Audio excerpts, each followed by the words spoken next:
everyone, in this Canva tutorial, I'll show you how to make a background transparent in your designs.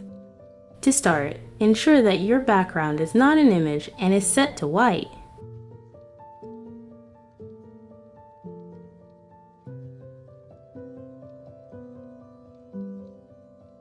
Next, when you're ready to download your design, click Share and choose Download. Make sure to select PNG as the file format. Then, enable the transparent background option before downloading. Please note, the transparent background feature is available for Canva Pro users.